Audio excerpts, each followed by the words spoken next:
বিশ্ব হাতি দিবস আজ ২০১২ সাল থেকে ১২ই আগস্ট দিনটি পালিত হয়ে আসছে।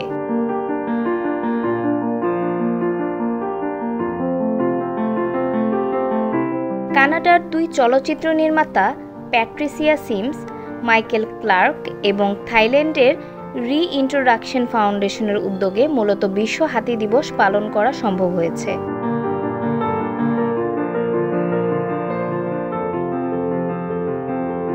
এই দিবস উৎসর্গ করা হয়েছে বিশ্বের বিভিন্ন অঞ্চলের হাতির সুরক্ষা ও সংরক্ষণের জন্য।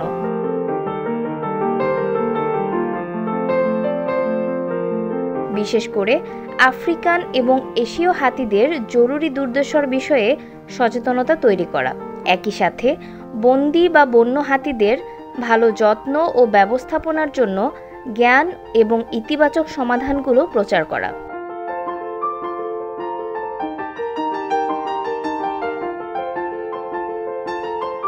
এইবারের হাতি দিবসের প্রতিপাদ্য personifying prehistoric beauty, theological relevance and environmental importance. গত এক যুগে সারা বিশ্ব থেকে হাতি কমেছে ৬২ ভাগ।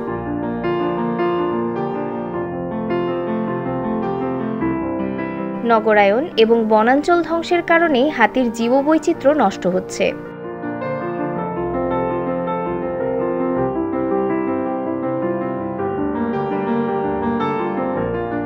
ধারণা করা হচ্ছে প্রতি বছর যে হারে হাতি কমছে তাতে আগামীতে চিড়িয়াখানা ছাড়া আর কোথাও এই প্রাণীর অস্তিত্ব থাকবে না।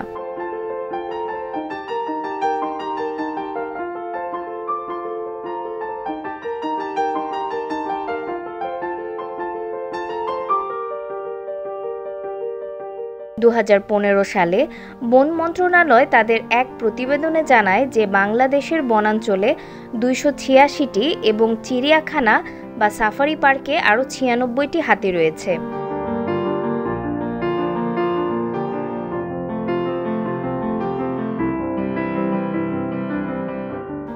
সংস্থাটির ২০১৬ সালের সমীক্ষা অনুসারে এই সংখ্যা কমে সে বছর বাংলাদেশে হাতির সংখ্যা দাঁড়ায় ২৬৮তে।